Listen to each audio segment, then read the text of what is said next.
Well, hi, everyone. I think we're on now.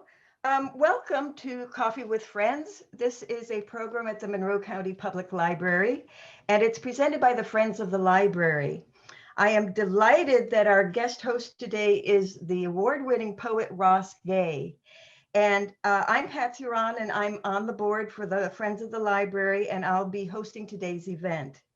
Um, Now, before we get going, I would like to say hello to everyone who's joined us today because I believe we have 134 people who came to hear Ross. So that's pretty wonderful. So hi, everybody, and welcome. Uh, we're going to be talking about three of Ross Gay's most recent books. They're all very different. They're all wonderful books. And once we've done that, you will have a chance to ask questions and Ross can answer some of them. So if you would like to ask a question, go ahead and go to the chat at the bottom of your screen, type in your question where it says type message here, and you'll notice it says to everyone, leave that. Don't change that.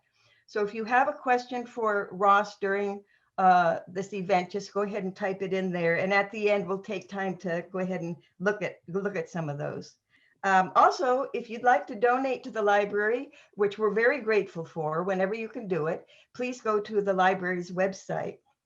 And finally, I'd just like to point out that this event is being recorded. So if you prefer not to have your image shown, just go ahead and click on the video icon that's at the bottom and to the left a bit, and a line will show up through it. And that means your picture's not going to show. So, Ross, I am delighted to welcome you to Coffee with Friends at the Public Library. Thank you for coming. This is wonderful. Thank you. Yeah. So do you want, I'm going to read a little bio of you so that people who don't know you, okay? Okay. So for those of you who may not know Ross Gay, he is the author of 4 books of poetry. They're titled Against Which, Bringing the Shovel Down, and Catalog of Unabashed Gratitude. And this book won the 2015 National Book Critics Circle Award, as well as the 2016 Kingsley Tufts Poetry Award.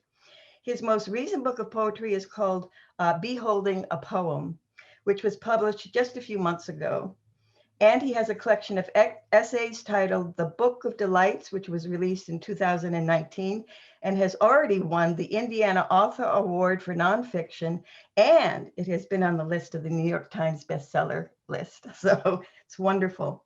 Ross has received fellowships from Cave Canem, the Bread Loaf Writers Conference, and the Guggenheim Foundation. Ross teaches at Indiana University. So, Ross, let's talk first about the Catalog of Unabashed Gratitude. And in both your books, Catalog of Unabashed Gratitudes and in The Garden of Delights, you're often referring to or talking about the earth, gardening, the whole sort of eco structure around that and your relationship to it. And I'm wondering if that's something, that relationship to nature is something you had as a child, or is that something that came to you later in life as an adult? Oh, great question. Yeah. I mean, I definitely had a relationship to a deep and abiding relationship to the land slash, the earth. As a kid, though, I don't, it's only recently that I'm sort of realizing how formative, I grew up in an apartment complex right next to a little woods.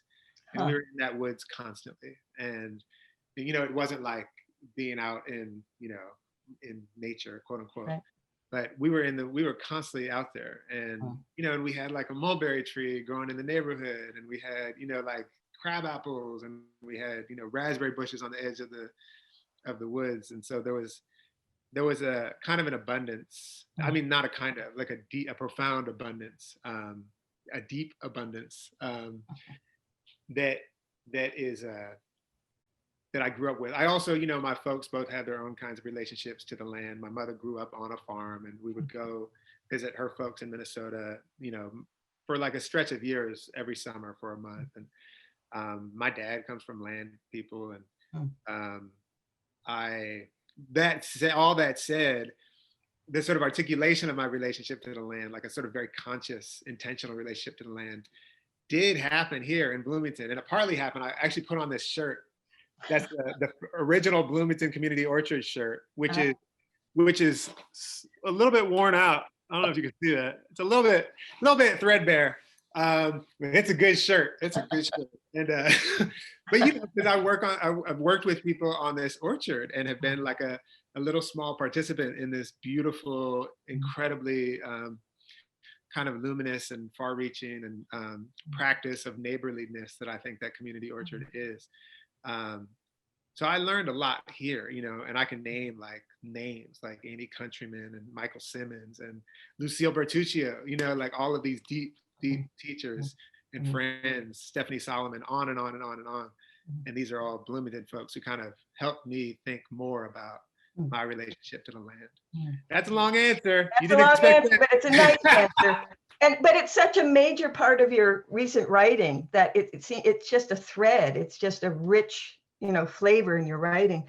Well, would you like to read the wedding poem from that book? Yes, yeah. The orchard that I mentioned. Here it is.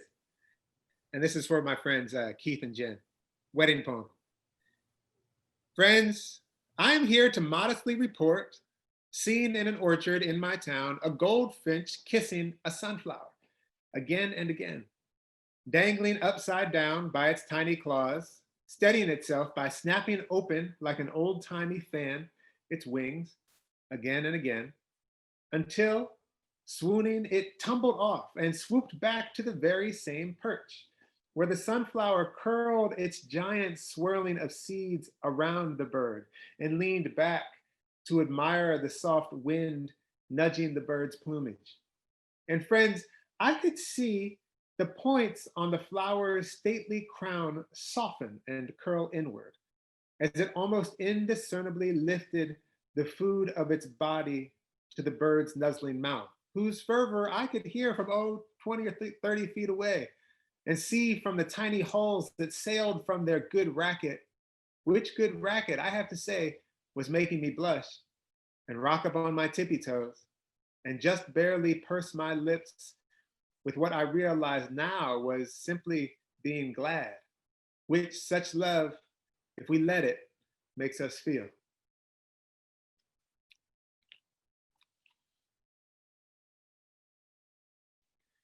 And then, okay. Yeah, that's very beautiful. Do you want to go ahead and read that second poem? It's a fairly long one. Yep, this one has some personal resonance for me, so I'd love to hear you read it. Yeah, and it's called Burial. Often when I read this out, I will ask the question, which when I ask it in Bloomington, a lot of people raise their hands, but I say, has anyone done anything with their placenta? And in Bloomington, people say, yeah, I planted a tree with mine, et cetera, et cetera, et cetera. It's not like that everywhere. Burial. You're right. The fertilizer's good. It wasn't a gang of dullards came up with chucking a fish in the planting hole, or some midwife got lucky with the placenta. Oh, I'll plant a tree here. And a sudden flush of quince and jam enough for months. Yes, the magic dust our bodies become casts spells on the roots, about which someone else could tell you the chemical processes, but it's just magic to me. Which is why a couple springs ago, when first putting in my 2 bare root plum trees out back, I took the jar which has become my father's house, and lonely for him and hoping to coax him back, for my mother as much as me, poured some of them in to the planting holes, and he dove in, glad for the robust air, saddling a slight gust into my nose and mouth, chuckling as I coughed. But mostly he disappeared into the minor yawns in the earth, into which I placed the trees, splaying wide their roots, casting the gray dust of my old man evenly throughout the hole, replacing then the clods of dense Indiana soil until the roots and my father were buried. Watering it all in with one hand while holding the tree with the other straight as the flag to the nation of simple joy, of which my father is now a naturalized citizen, waving the flag from his subterranean lair, the roots curled around him like shawls or jungle gyms, like hookahs or the arms of ancestors. Before breaststroking into the xylem, riding the elevator up, through the cambium and into the leaves where, when you put your ear close enough, you can hear him whisper, "Good morning." Where, if you close your eyes and push your face, you can feel his stubbly jowls. And good Lord, this year he was giddy at the first real fruit set and nestled into the 30 or 40 plums in the 2 trees, peering out from the sweet meat with his hands pressed against the purple skin like cathedral glass. And imagine his joy as the sun wizarded forth those abundant sugars, and I plodded barefoot and prayerful at the first ripe plums swell and blush, almost weepy, conjuring some surely ponderous verse to convey this bottomless grace. You know, oh father, kind of stuff. Hundreds of hot air balloons filling the sky in my chest, replacing his intubated body, listing like a boat keel side up, replacing the steady stream of water from the one eye, which his brother wiped before removing the tube, keeping his hand on the forehead until the last wind in his body wandered off, while my brother wailed like an animal. And my mother said, weeping, "It's okay. It's okay, you can go, honey." At all of which my father guffawed by kicking from the first bite buckets of juice down my chin, staining one of my 2 button-down shirts, the salmon-colored silk one, shouting, "There's more of that!" Almost dancing now in the plum, in the tree, the way he did as a person, bent over and biting his lip and chucking the one hip out and then the other with his elbows cocked and fists loosely made and eyes closed and mouth made trumpet, when he knew he could make you happy just by being a little silly and sweet.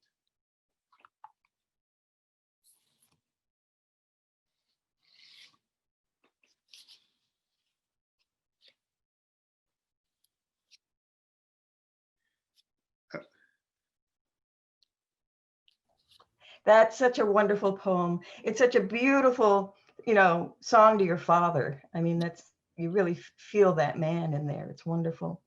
One more quick question on this book. A book about gratitude is a little unusual to begin with, I think.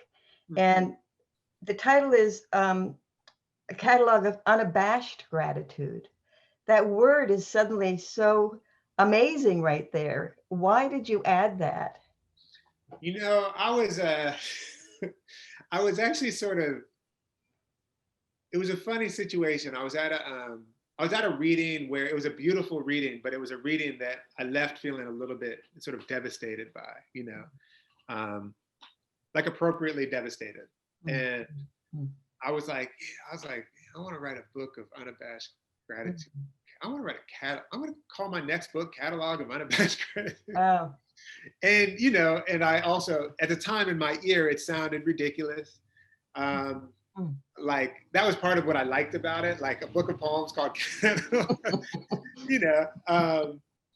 and I, and it was interesting when you said it's a book of gratitude. I think that's right. And I think though it's also a book that's trying to come to understand what a practice or something like what a practice of gratitude might be. You know what I mean? Which is why, most of the books, to me, when I think of gratitude, I think of many things, but I think of the fact that, we are not all here for long, and that poem that you asked me to read is very much sort of informed with that, obviously, that spirit, sorrow and sorrow and gratitude are tied up to me. Yeah. Okay. Well, let's move on to the next book, which is the Book of Delights. Now, this is very different. And I mean, did you ever imagine as a poet that you would have a book on the New York Times bestseller list of essays? No. No. I think it's partly because of the period of time we're in, and it was published last year, and it's been such a dark time and such a strange time of tension that I think people just wanted to read this book. And it's also interesting. I just want to show it a minute, visual aid. It's interesting because it's not that big, and the essays are short, but they're wonderful because you can read them. You can read this book here or there. You can skip in it. You can come back to it. And it also, by the way, I mentioned the two. The Book of Delights was named one of the best books of 2019 by the Washington Independent Review of Books and by Self Awareness. And it named as the best reviewed book of 2019 by Lit Hub.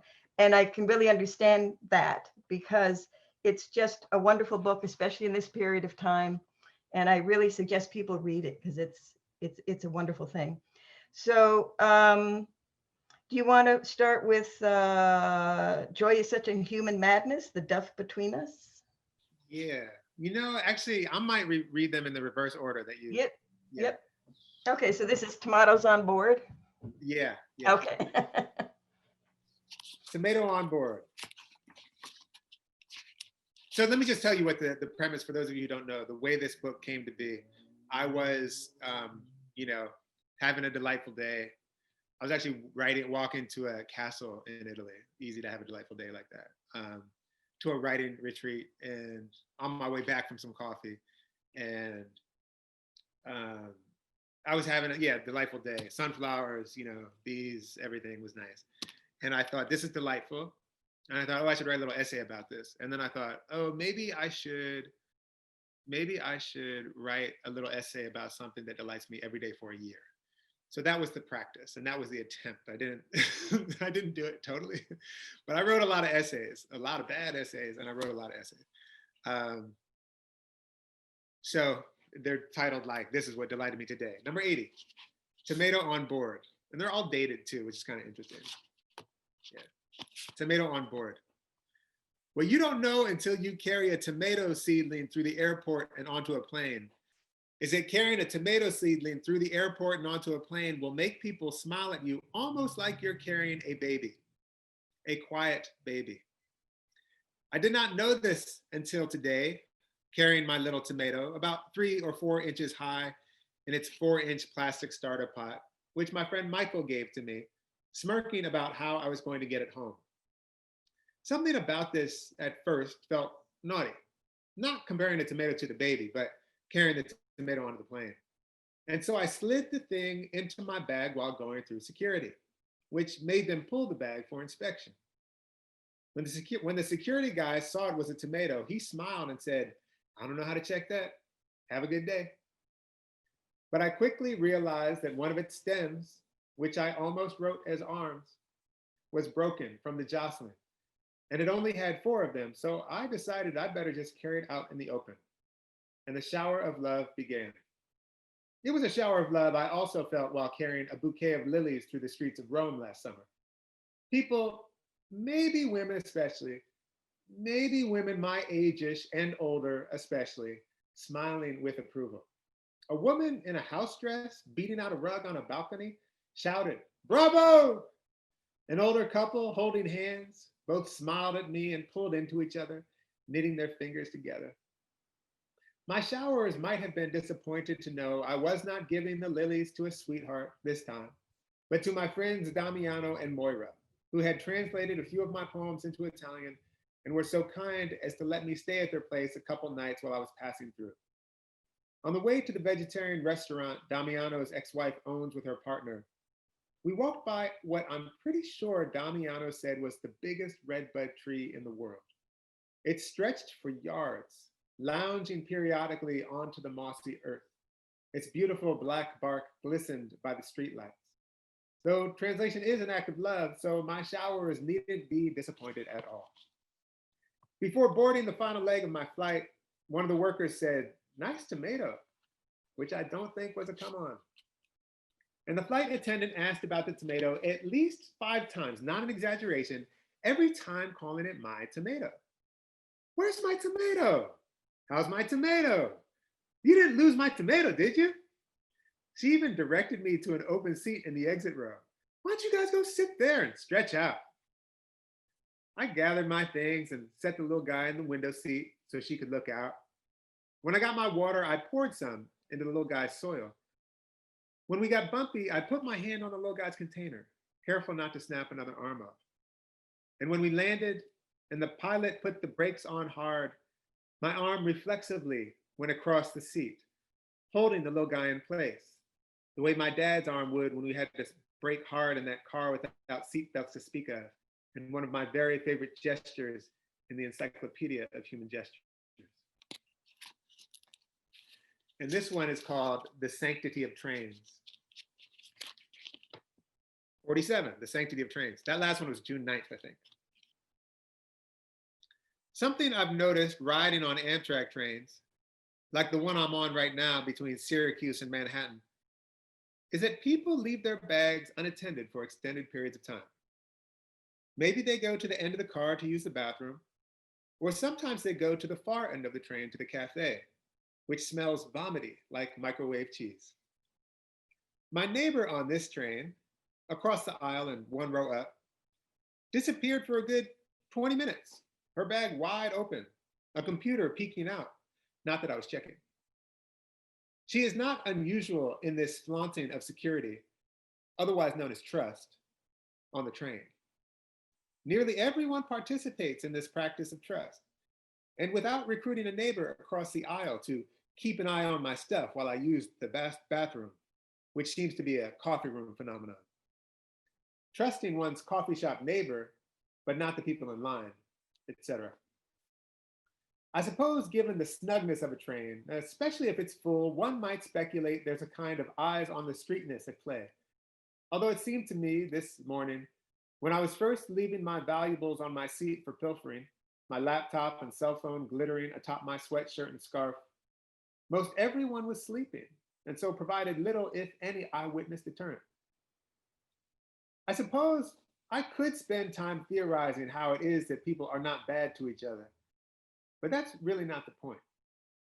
The point is that in almost every instance of our lives, our social lives, we are, if we pay attention, in the midst of an almost constant, if subtle, caretaking, holding open doors, offering elbows at crosswalks, letting someone else go first, helping with the heavy bags, reaching what's too high or what's been dropped, pulling someone back to their feet, stopping at the car wreck, at the struck dog, the alternating merge, also known as the zipper. This caretaking is our default mode, and it's always a lie that convinces us to act or believe otherwise. Always. And this one is called Joy is Such a Human Madness. A little bit longer. There's a lot of Bloomington in this book if you haven't read it. It's a lot of, I'm sitting at the IFL building where I have a little studio, and right next door is Rainbow Bakery, which is about to be referenced here. Thank you, Rainbow Bakery. 14, joy is such a human madness. So writes Zadie Smith toward the end of her beautiful essay, Joy. She gets there by explaining that she has an almost constitutional proclivity toward being pleased. She is a delight to cook for, she suggests, because your pancakes will be the best pancakes she has ever eaten. And she has what I consider the wonderful quality, doubly, triply wonderful in the almost prosecutorially vain and Hollywood obsessed, or whatever's the new Hollywood culture of ours, of finding interesting faces beautiful. I love that. Something crooked or baggy, a squirrely tooth or two, hairs where hairs, according to the magazines or movies, ought not be. Let me take a moment to honor and delight in and hover above the birthmark on my father's left temple, which he kindly bestowed upon my left hip in a lighter shade, and which makes, in conjunction with the long scar zipping my upper thigh beneath it, an upside down exclamation point. But I have veered, as I am wont to do, from Smith's meditation on joy, which veering also delights me. But that's not here the point. The point is that she differentiates between pleasure and joy. And for that, I thank her. Pleasure, for me this morning, a perfect cake donut at the vegan bakery down the hill, which I rode to on my bike, the early fall briskness breaking me into a few tears in my bombing. Delight, the word bombing wrested from military discourse to mean going fast down a hill on a bike or skateboard, especially to the vegan bakery, is great, but it is not by itself a joy. And given as I am writing a book of delights, and I am ultimately interested in joy, I am curious about the relationship between pleasure and delight. Pleasure as Smith offers it, and delight. I will pause here to offer a false etymology. Delight suggests both of light and without light. And both of them concurrently is what I'm talking about. What I think I'm talking about. Being of and without at once. Or joy. Smith writes about being on her way to visit Auschwitz while her husband was holding her feet. We were heading, she says, toward that which makes life intolerable, feeling the only thing that makes it worthwhile. That, she says, was joy. It has little to do with pleasure, though holding one's love's feet is a pleasure, and having one's feet held by one's love is a pleasure. It has to do with this other thing Smith describes perfectly, if a bit riddly, which seems perfect given as it is a bit riddly. The intolerable makes life worthwhile. How is that so? There's ridiculous, and then there's ridiculous. I prefer the latter, I think. Sitting behind a family tending to their 2 kids, digging through their carry-on for medicine for the little one, who wears a kind of foam hockey helmet and was wailing. I think it was Kenzaburo Oe who wrote somewhere, that he wouldn't know what it was to be a person without his son, who has a profound cognitive disability. I have no children of my own, but I love a lot of kids. And I love a lot of people with kids who, it seems to me, are in constant communion with terror. And that terror exists immediately beside, let's here call it delight. Different from pleasure, connected to joy, Zadie Smith's joy, somehow. Terror and delight sitting next to each other, their feet dangling off the side of a bridge very high up. Is this metaphorical bridge in the body of the parent? And if so, what are the provinces it connects? Or is it connecting the towns of terror and delight, which might make the dangling legs very high up belong to the mayors of terror and delight? Both of whom look, I'm afraid to say, exactly like your child. When Rachel fell to her death, an accident, a slip, doing precisely what you or I did 1,000 times as kids, fucking around, balancing on some edge, trying to get a better look, a little closer, a little faster, a little higher. The bridge exists on second thought, perhaps, in the bodies of all those to whom the fallen child is beloved, and in the bodies of all those to whom any possible falling child would be annihilation, which, sorry to say, is all of us. And the slipping child, hand from a rung, foot from a rung, what metaphor the latter? How she seems to pierce us, drive a hole through us. A hole through which what? Here's a ridiculous part. Is it possible that people come to us? I do not here aspire exactly to a metaphysical argument, and certainly not one about fate or God, but rather just a simple spiritual question. And then go away from us. I don't even want to write it. Rather this. And what comes through the hole? There's a scene in Paolo Sorrentino's film, The Great Beauty, where Jet, the one-hit wonder novelist and socialite in what we might call late middle age, visits the exhibit of an artist who has taken or had taken photos of himself every day of his life since he was about 4 or 5. It's thousands of pictures of this 45-year-old guy, all hanging like a quilt on the walls in the courtyard of some beautiful Roman building. As Jep looks over the photographs, his arms behind his back, he's overwhelmed. We see him seeing time passing in some utterly unequivocal way.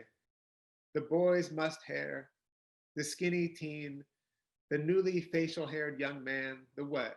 Weariness as his true adult comes on. It devastates me. And only partly because of the lamenty song, The Beatitudes, played by the Kronos Quartet, filling out the scene as Jep's chin starts to quake. It's devastating because we know that Jep is seeing his own life, what remains of it, pass. Lost love, dead friends, the whole bit. He is seeing what I was going to write was the fundamental truth of his life, but that is a fundamental truth of our lives, which is simply that we die, or everything dies, or loss, or as the poet Philip Levine puts it in his beautiful poem, truth is, this is what I've always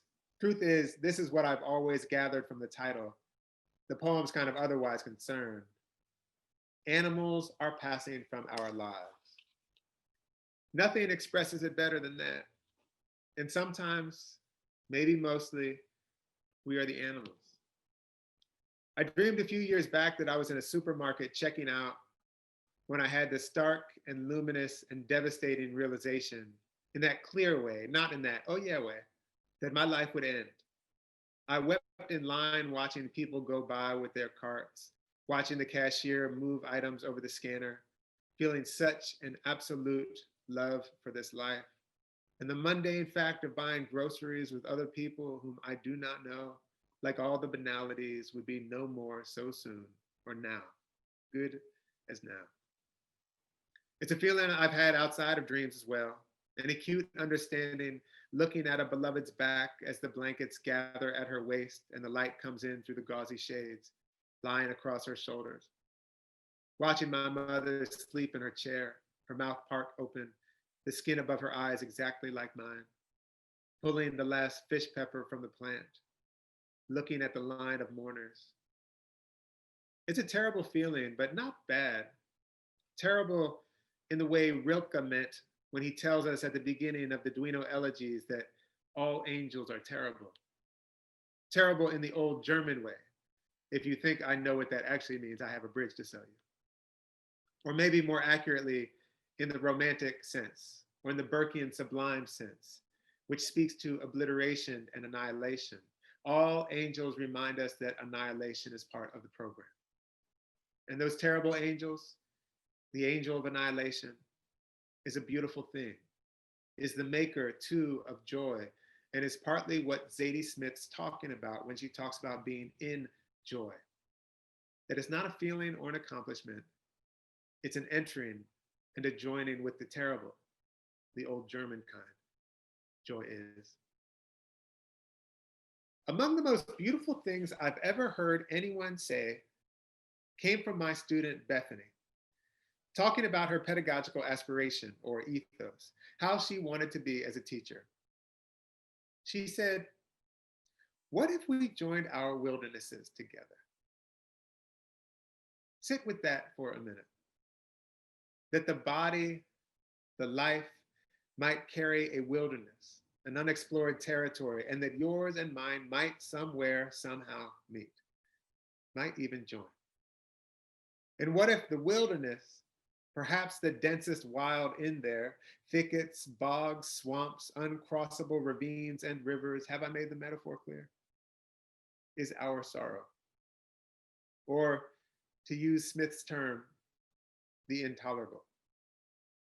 It astonishes me sometimes, no, often, how every person I get to know, everyone, regardless of everything, by which I mean everything, lives with some profound personal sorrow. Brother addicted, mother murdered, dad died in surgery, rejected by their family, cancer came back, evicted, fetus not okay. Everyone, regardless, always, of everything. Not to mention the existential sorrow we all might be afflicted with. which is that we and what we love will soon be annihilated. Which sounds more dramatic than it might. Let me just say, dead. Is this sorrow, of which our impending being no more might be the foundation, the great wilderness? Is sorrow the true wild? And if it is, and if we join them, your wild to mine, what's that? For joining too is a kind of annihilation. What if we joined our sorrows? I'm saying, what if that is joy?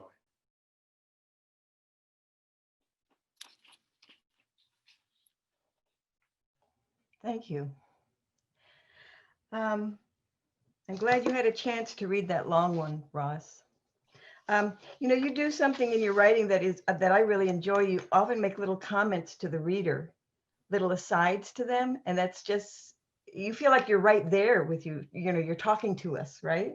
Mm-hmm. It's a lovely thing. It's a lovely quality. All right, let's talk about the most recent book, which is Beholding. I'm gonna show it. This book just came out a couple of months ago, right? Yeah. This is a wonderful book. It's a very unusual book. This book is one long poem, and it's based around one moment in a basketball game by the wonderful Dr. J. But it's so much.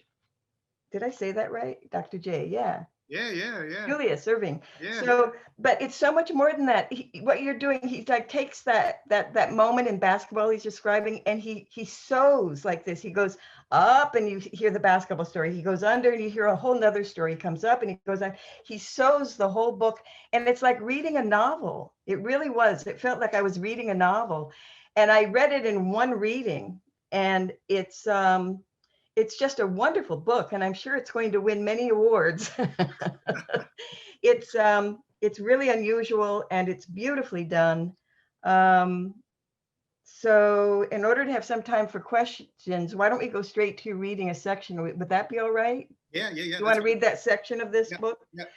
So that part at the end, I think we talked about. Yeah.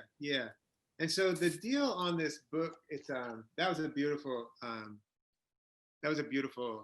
kind of introduction to the book. It's and there's a move from the 1980 NBA Finals where the Sixers were playing the Lakers. I grew up right outside of Philadelphia. I don't know if I actually watched this. I would have been 6 years old, but I watched. I've imagined it enough times that it's equivalent to having really watched it. At the foot of my dad, surely, and I. The game is the 1980 NBA Finals. It's Dr. J. It's, if you ever were to Google, wanted to know what the hell I'm talking about. Although the part that I'm going to read, you're not going to hear anything about it. And it's a poem of digressions from sort of studying this moment of incomparable beauty and flight and imagination. And it's all these digressions from that 2.5 second move.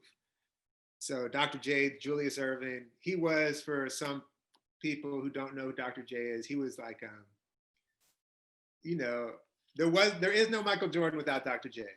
There is no LeBron James without Michael Jordan without Dr. J, etc. This is a moment toward getting toward the end of the poem, and it's a place where I'm sort of recalling being down at the Jersey Shore, down the shore, we say, and like going swimming with my dad, basically. I want to get just enough of it so you can kind of get. Okay. This is, and one of the things about this poem, it's like a 100-page poem or something. It's never, any reading of it is going to be in some way inadequate. It's just like a fragment. There's like a little bit of it. I don't know if it's going to mean anything to you. Here you go. How badly I want my father to be resting and smiling in the breathing and the breathing. And surface with his nose kissed with the gold kissing. I'm kind of picturing my dad smelling the lily that my mother grew. And surface with his nose kissed with the gold kissing lilies do. Or more ambitious, I look into the true impossibility of this body, this cargo, this loot, this star magnolia bloom just shoved itself from the velvet nipple of its bud, its womb, offering its fragrance into the world. The small grove inside my body, which is my father, waving his flowers at me, reaching toward me to keep from falling. As he would down the shore, the crummy boardwalk at seaside heights blathering, the waft of fried everything, and carnival jangles beyond, and my dad, younger than me now, not far from where he'd been briefly stationed when he dodged being drafted, murdering and being murdered, which is called elsewhere war, called elsewhere intervention, and not what it is, thrown overboard for the insurance. By enlisting in the Navy the very day his number was called, which sage counsel came from his dad, my papa, among the beloved, and he joined a meteorology team called the 100 Knotters for the number of typhoons over the Philippine Sea, into the eyes of which they flew, which flight aided and abetted the murder. And flying like this tried sadly to prove himself a citizen, not cargo loot thrown overboard for the insurance for anything they can. I glimpsed my mother beneath the umbrella on the towel with our flip-flops and t-shirts, her elbow on the red and white igloo, stocked with hard salami sandwiches and juicy juice and plums, watching, not smiling, her right hand making and unmaking fists in the sand. Around his neck, we'd wrap our arms, my brother and me, and become in the surf rising to meet us like scrawny brown wings on our dad's back, gusting in the tumult he would drag through until the hands of the water held us up. And he said, big breath. And clinging to his slick manatee shoulders, we plunged, airborne, the invisible chrysalis cloaking our little bodies, bursting as he reached through the water, pulling us with him, reaching toward him to keep from sailing off. How many million eyes in the wake, flashing their light at us, clinging to one another, lit by their looking. And how my face to my dad's shoulder, my shoulder to my brother's face, was a kind of breathing and soaring. As a child, I could breathe underwater.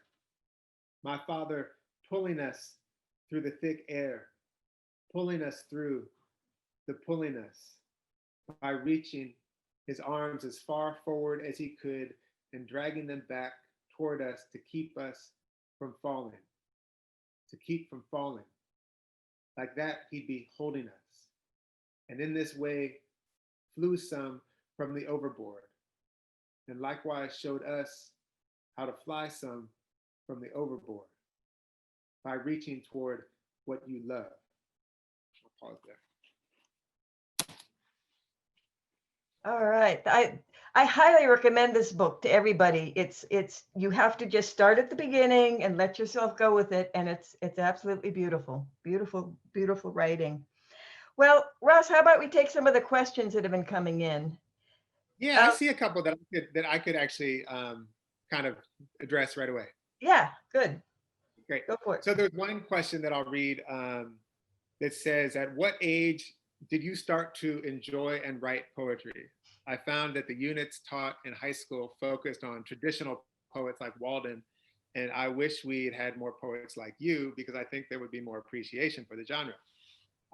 Exclamation point. Thank you. That's nice of you. I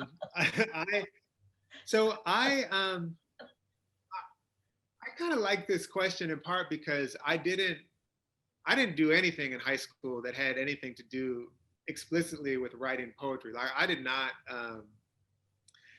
like do homework or read or anything in high school. That just wasn't I wasn't doing school like that in school. I played sport, so I was very serious about that. And I spent a lot of time thinking about that. And, you know, to some extent, I'm actually writing a lot about basketball and football. I played football in college, and I'm writing a lot about basketball and football right now.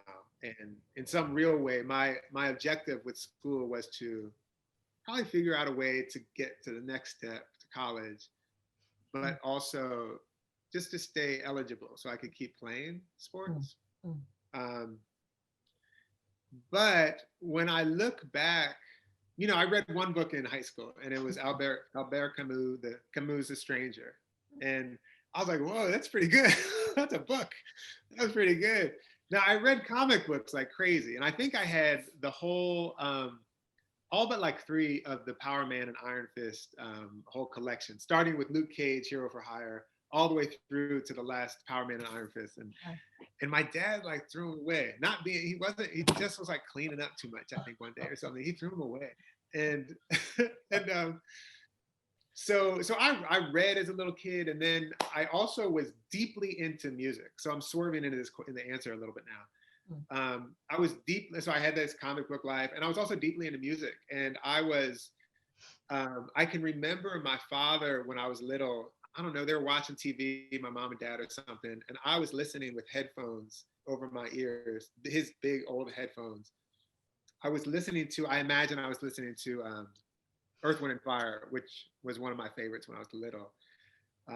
And when I was a little kid, we had paper routes when we were real little, and we would order records from the Columbia Record Company. So I had like, you know, my brother got like Def Leppard. It's crazy that I just remembered that. My brother got Def Leppard. And I got Earth, Wind, and Fire. My brother probably also got like Van Halen. And I probably got like the Commodores. Anyway, I can remember my dad and my mom watching TV and me kind of studying these lyrics. And the way I would listen to the songs when I was a little kid, I can remember doing it again and again and again. What I'd listen to a song, and then I'd put it back, and I'd listen to the song and I'd put it back, and I'd listen to the song and put it back. And I can think of like the songs. My dad had an amazing record collection as well. And I can remember listening to Charles Mingus's Myself When I Am Real, solo piano of Mingus. And there's a song called Myself When I'm Real.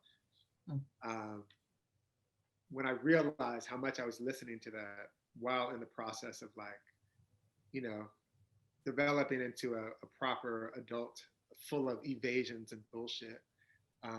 It's kind of heartbreaking and also illuminating to think of a little kid listening to that song and now trying to remember, oh, how do you be myself?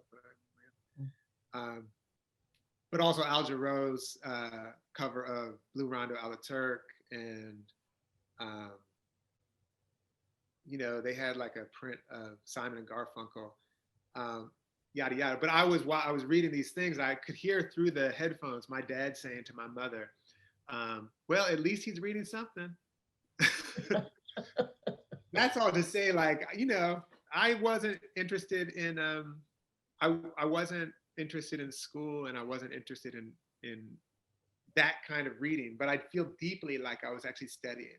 And I feel like when it wasn't intentional, but I feel like listening to all that music, or like when I had a paper route, like I said, and every morning at 5 a.m, I'd put on my headphones and I'd be listening to like all kinds of music. You know, if we put on Tracy Chapman's Fast Car, like from beginning to end, we could sing all the lyrics together like that, you know, even though it's been, actually, I just got a CD of it and I'm playing it again. But, you know, before that, it'd been 10 years. Boom, it's still there. Like Public Enemy, It Takes a Nation of Millions to Hold Us Back. Boom, it's in there.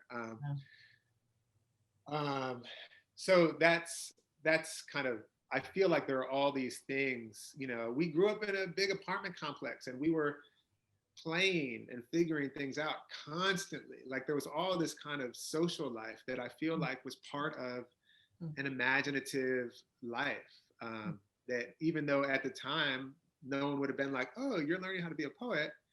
When I think back about like just playing games, like, you know, talking with kids, talking shit with kids, or like figuring things out, or we were learning how to, I was learning a kind of imaginative stuff. I also think my athletic life, my life as a basketball player and a football player, I was studying so many things, but performance is one of the things that I was really studying. I had a sense of performance in retrospect. The ways that me and my friends, I think of one of my best friends, Jay, were bad in school. We were bad, like, you know, like we were just good kids, but we were just bad. Yeah. And the ways that we were bad, I look back and I'm like, you know, we had this thing where my buddy Jay would sit behind me in our eighth grade history class, and we would prepare, and then I would ask Mr. Smith a question by moving my mouth, and Jay would say the words. So we lip sync. We did it all the time. You know? And like, man, Mr. Smith used to be like, what are you guys doing? You teach it like that. I know. Like, all right, guys, you did it 3 times. Good job. You know, but we just thought that was the best. And when I think about that as kids, like, I know, I'm just like, all right, you're practicing being creative, whatever. That's creative. That's really creative. Yeah. Didn't you help to start a new online magazine about sports where people are writing essays about sports? Yeah. We have and it went quiet for a little while, but we're about to start that up again. It's called, some call it Ballin. Okay. And it's a magazine, online magazine that me and my friend Patrick Rizal and Carissa Chen, we all started in part because we're deeply interested in sport, but we are always like, there's so few people who write about sport in a kind of lyrical or interesting way.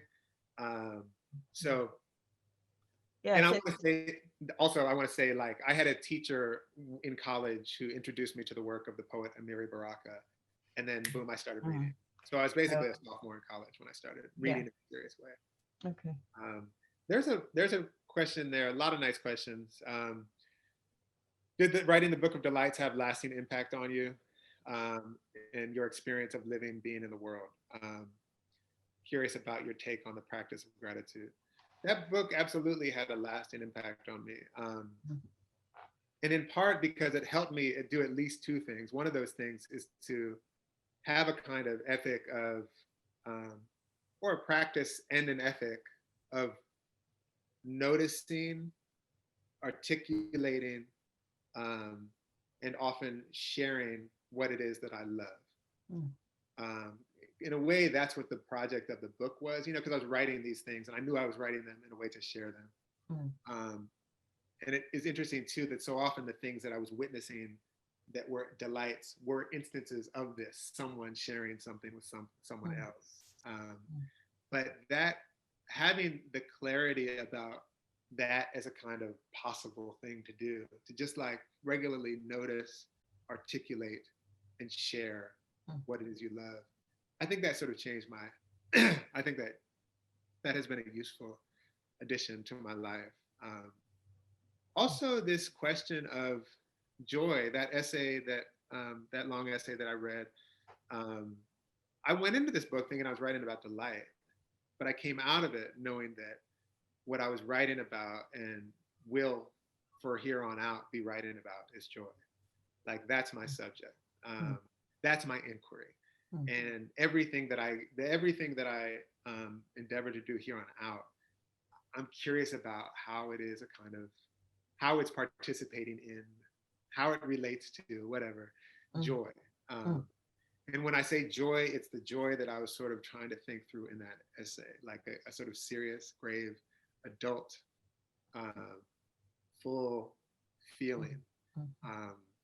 So yeah, I think those are 2 things. I mean, it kind of showed me, notice, articulate, share what I love, and that I'm really interested in joy. It's nice. Have you seen another question here that here's one. What has sustained you during the pandemic?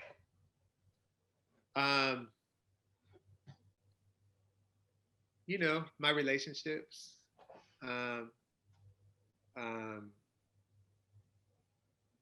think an even more profound clarity, deeper understanding of how entangled we are, that we are not discrete. We are not discrete individuals, and all of that is that's a big lie. We are indebted to each other to the core. on every level, um, and so sort of attending to that as much as possible, practicing that, thinking about that, witnessing that, um, and like um, yeah, caring, trying to care about my relationships, you know, stuff like that. Yeah. Yeah. Well, Ross, we want to thank you for sharing your time with us. And it was wonderful to get to listen to you read and to talk with you. It's been great. Thank you. It was really fun. Yeah, I appreciate yeah. it. Thank Good, you so much. good. Thank Thanks, you. everyone. Thank you, everybody, for coming. All right. See you next time. Thanks, Ross. Bye.